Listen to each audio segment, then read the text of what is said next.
Bueno, muy buenos días a todos, queridos mistéricos.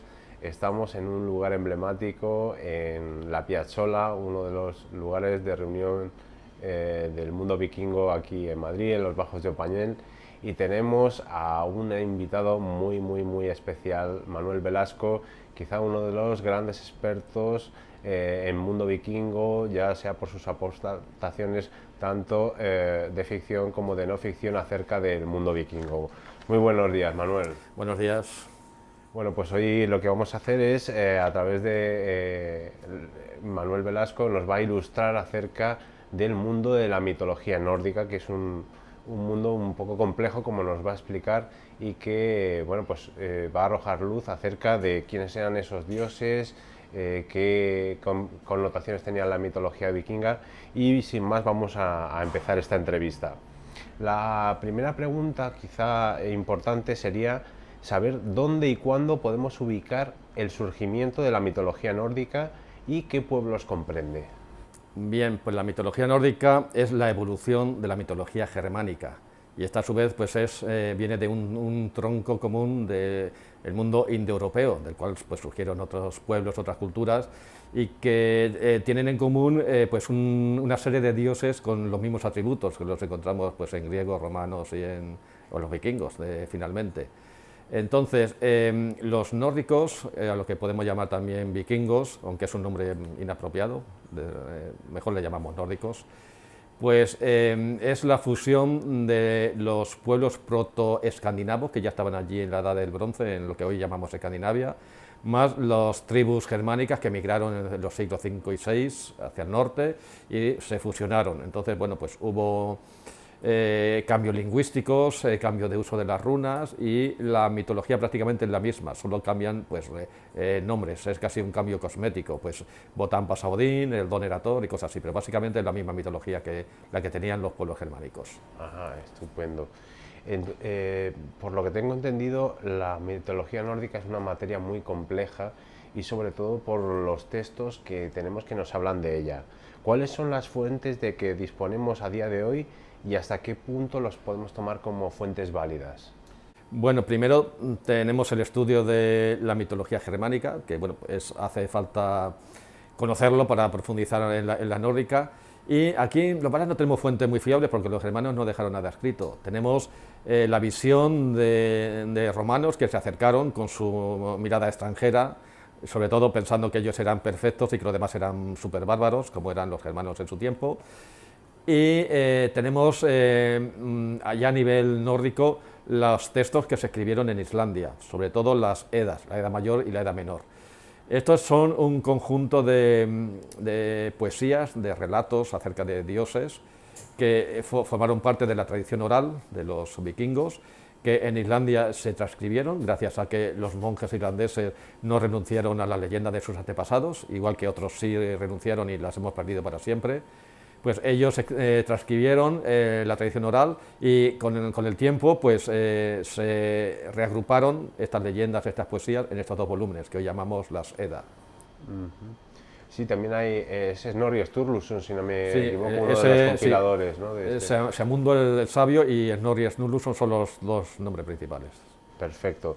Vamos a entrar ya un poco más en materia y la cuestión sería: ¿cuál es el origen del mundo? Puesto que las cosmogonías son una parte fundamental en las mitologías, ¿cuál es el origen del mundo en esta mitología nórdica germánica? Y que nos cuentes un poquito más, porque creo que están divididos en 9 mundos. Cuéntanos un poco. Bueno, vamos a resumir mucho en esto porque es un poquito complejo y a nivel muy simbólico y un poquito como este nivel que con la visión del mundo de hoy pues un poquito estrafalaria, pero eso lo tienen todas las mitologías. Entonces aquí tenemos dos conceptos en el comienzo de todo, que es el mundo del un ámbito de hielo y un ámbito de fuego. Es Muspel, voy a leerlo porque no quiero equivocarme, Muspelheim y el Nilheim. Entonces, hay una especie de atracción-repulsión entre estos dos extremos. Estamos hablando de conceptos casi científicos. Posiblemente un científico aquí encontraría una materia de estudio. Entonces, de esta repulsión y atracción de hielo y fuego, caen chispas por un lado y caen trozos de hielo por otro a un espacio que se llama el Ginnungagap. Con el tiempo y los eones, pues surge de allí la raza, el primer gigante, el primer gigante, Ymir. Con el tiempo y eones más, pues surgen los dioses.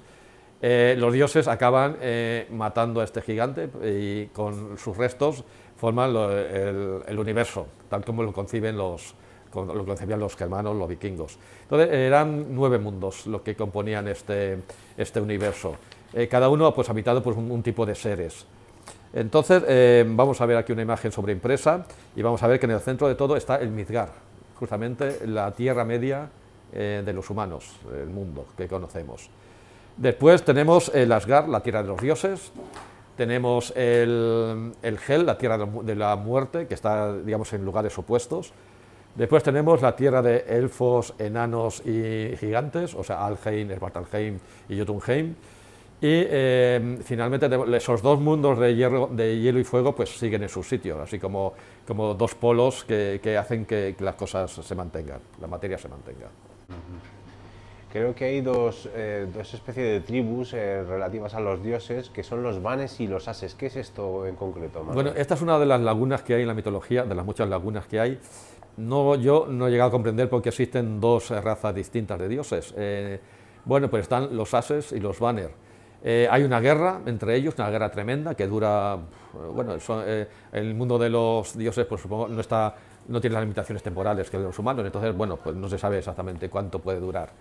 Entonces esta guerra se termina al modo de los pueblos antiguos, o sea, con intercambio de rehenes.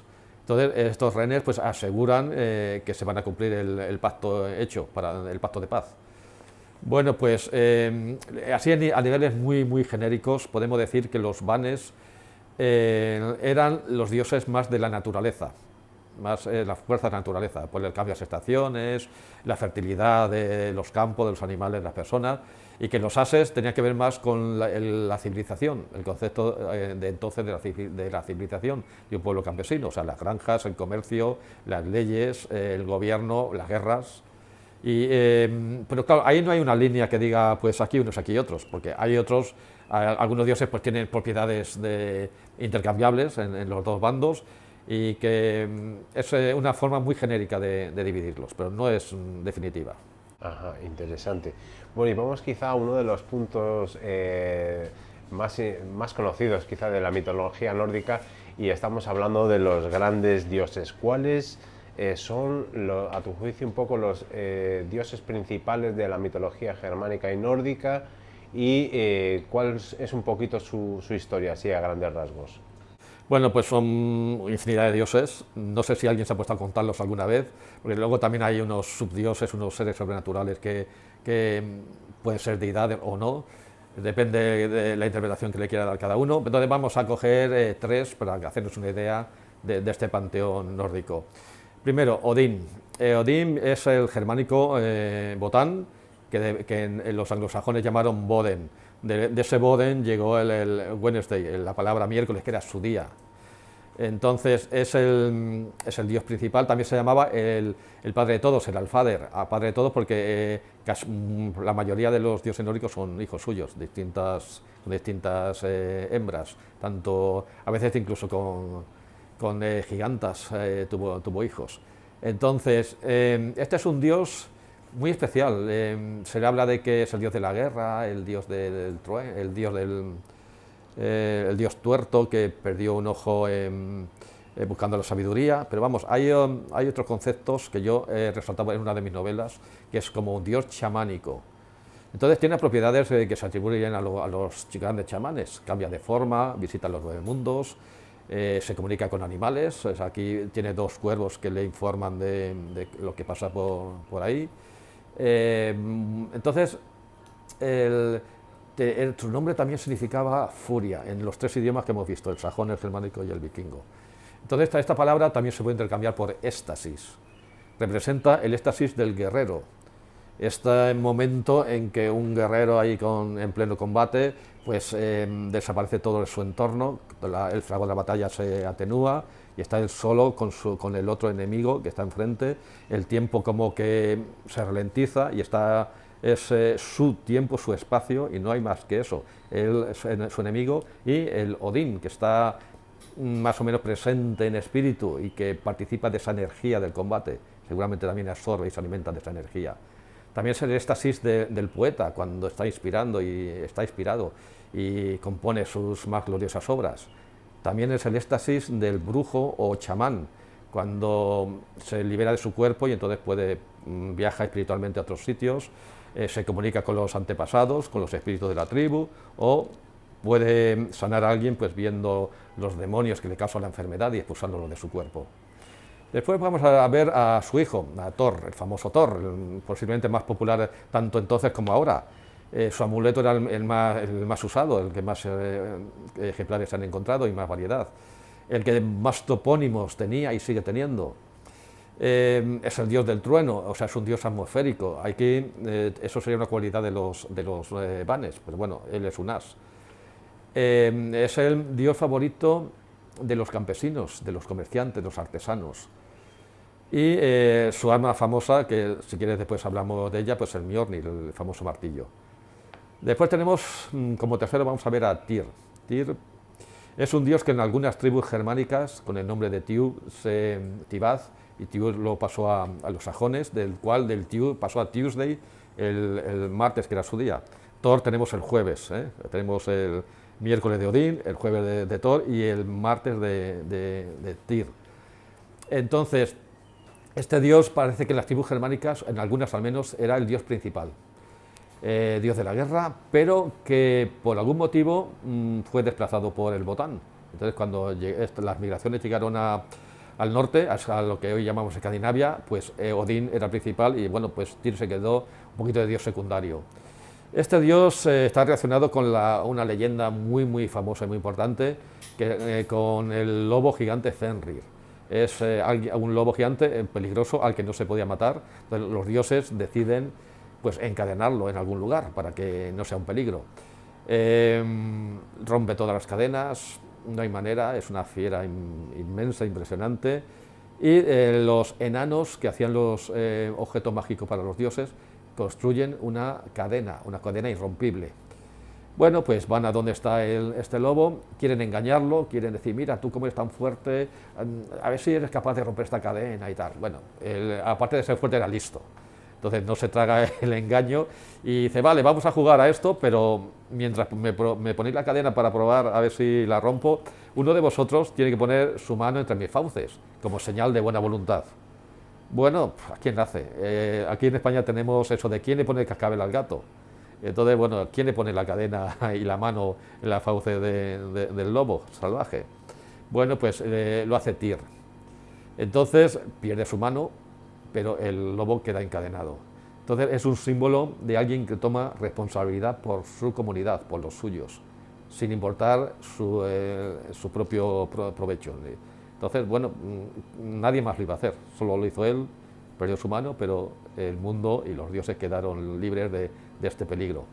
También era el dios de los guerreros y de la guerra, pero en sentido del combate con honor, ¿no? O sea, sin zancadillas, sin empujones, sino un guerrero contra otro, cada uno con lo que sabe y con lo que tiene, o sea, el guerrero honorable. Y yo creo que con estos tres personajes pues, hemos tenido una visión bastante amplia como símbolo del panteón vikingo. Pese a ello, quiero ahondar en el personaje de Odín y en una de sus leyendas también muy interesantes, que es cuando se autosacrifica en el fresno mundial en Yggdrasil y adquiere la sabiduría de las runas. Y a este respecto se me viene a la cabeza que si podría haber algún tipo de sincretismo con la crucifixión de Cristo. ¿Qué nos puedes contar acerca de esto? Bueno, pues Odín es un personaje que emprende una especie de peregrinación por los mundos, buscando toda la sabiduría posible. Entonces, tenemos el Yggdrasil, que es el gran fresno, es el Axis Mundi, que de otras culturas, el árbol de la vida. En este caso, mantiene los 9 mundos entre sus ramas. Entonces, en el Yggdrasil se queda colgado 9 días y 9 noches, sacrificado a sí mismo, que es un concepto ya curioso, y tras ese periodo adquiere el conocimiento de las runas. tal vez no como el lenguaje escrito en sí, porque él no lo necesitaba, sino como el tema más misterioso, más mágico, el aspecto de las runas. Sobre todo, no solo tampoco la adivinación, que eso ya pues habría otros métodos para él, sino el comprender la posibilidad intrínseca de las runas como componente de todo lo que está, de todo lo que existe. Sería pensar que en el fondo, si miráramos átomos, moléculas y cosas así, más al fondo de todo, podría ser un conjunto de combinaciones rúnicas, por eso desde una montaña hasta el ala de un mosquito. Entonces, él encuentra esta sabiduría, la encuentra con este autosacrificio en el Yggdrasil. ¿Que se parece un poquito al cristianismo? Bueno, no creo. O sea, en todas las culturas hay dioses que se sacrifican, o dioses que buscan.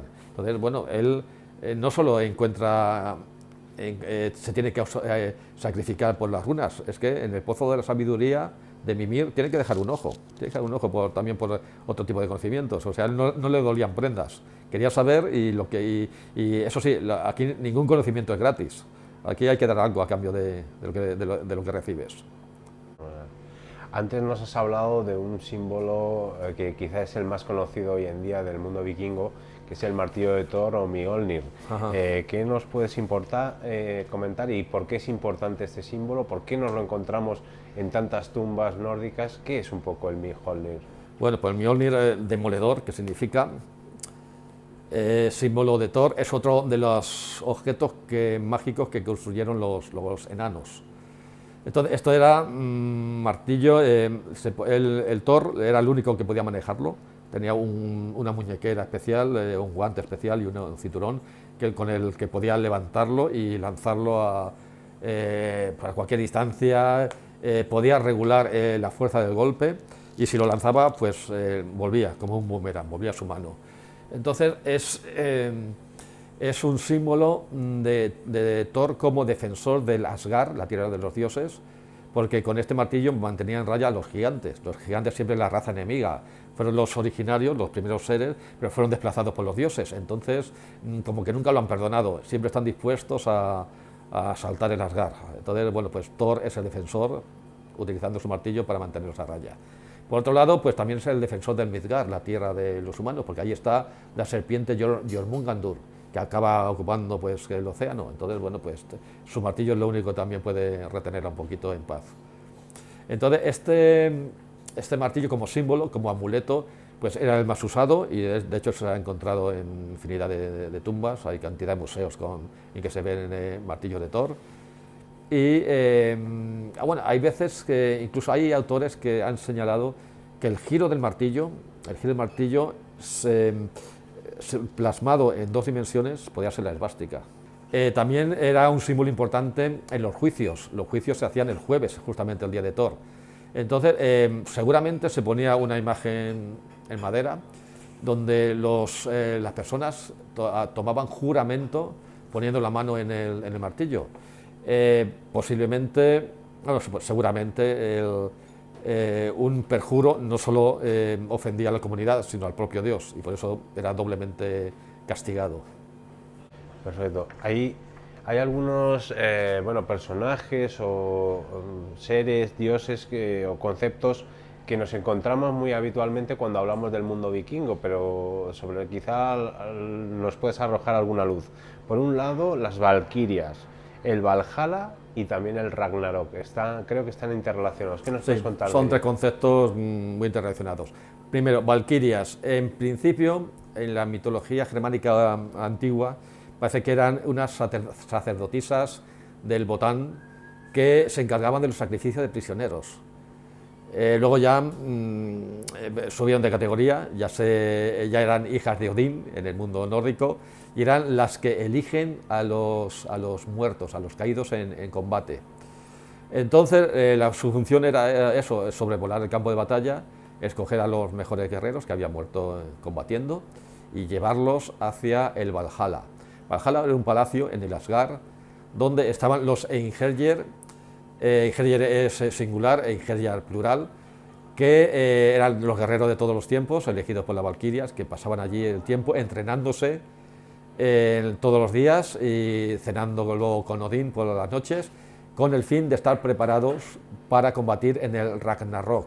El Ragnarok, la batalla del fin de los tiempos, cuando ya por fin los gigantes asaltan el Asgard y se produce la batalla. Entonces estos Einherjar serían los representantes humanos que participan en esta batalla, dioses contra gigantes básicamente, que supone, acaba todo en fuego y supone el fin de los tiempos, el fin de un ciclo cósmico, porque todos los mundos se incendiarán, pero ahí permanecerá fijo y estable el Axis Mundi, el Yggdrasil.